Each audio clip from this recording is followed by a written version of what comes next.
สวัสดีครับผมร้านพลอยสายแอนติกนะครับผมรับเช่าพระนะครับผ้าใหม่ผ้าเก่าผมรับเช่าให้ราคาดีนะครับผมรับเช่าถึงบ้านให้ราคาดีครับ0891608545 0891608545นะครับผม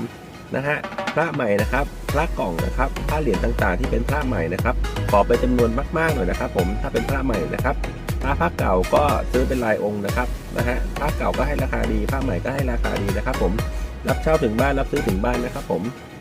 รับซื้อนะครับรับซื้อเหล้าเก่านะครับกระเพาะปลาเก่านะครับนะฮะเครื่องกระเบื้องเครื่องลายครามเครื่องเงินเข็มขัดเงินเข็มขัดหน้าเข็มขัดทองนะครับรับซื้อให้ราคาดีนะครับผมนะฮะรับซื้อถึงบ้านให้ราคาดีครับ0891608545 นะครับผมบันทึกเบอร์ผมนะครับบันทึกเบอร์ผมนะฮะบันทึกเบอร์นี้นะครับแล้วก็จะขึ้นไลน์ทันทีเลยครับผมนะฮะ ID ไลน์ผมก็2512 YOD นะครับผมนะฮะ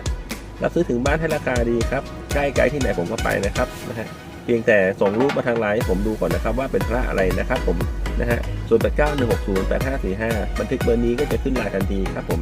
นะฮะพระใหม่นะครับพระกล่องนะครับพระเหรียญต่างๆนะครับขอเป็นจำนวนมากๆนะครับผม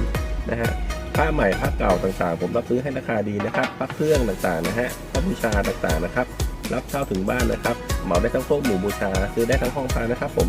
นะฮะผ้าใหม่ที่ไหนใครไม่ซื้อผมซื้อนะครับผมแต่ขอให้เป็นจำนวนมากๆหน่อยนะครับผมนะฮะผ้ากล่องผ้าเหรียญต่างๆผ้าใหม่ต่างๆที่ไหนไม่ซื้อผมรับซื้อนะครับนะฮะแต่ต้องขอให้เป็นจำนวนมากๆหน่อยนะครับผมผ้าใหม่นะครับอยู่ที่ไหนก็ไปครับใกล้ไกลที่ไหนก็ไปครับนะฮะ0891608545 0891608545นะครับร้านพลอยสายแอนติกนะครับผม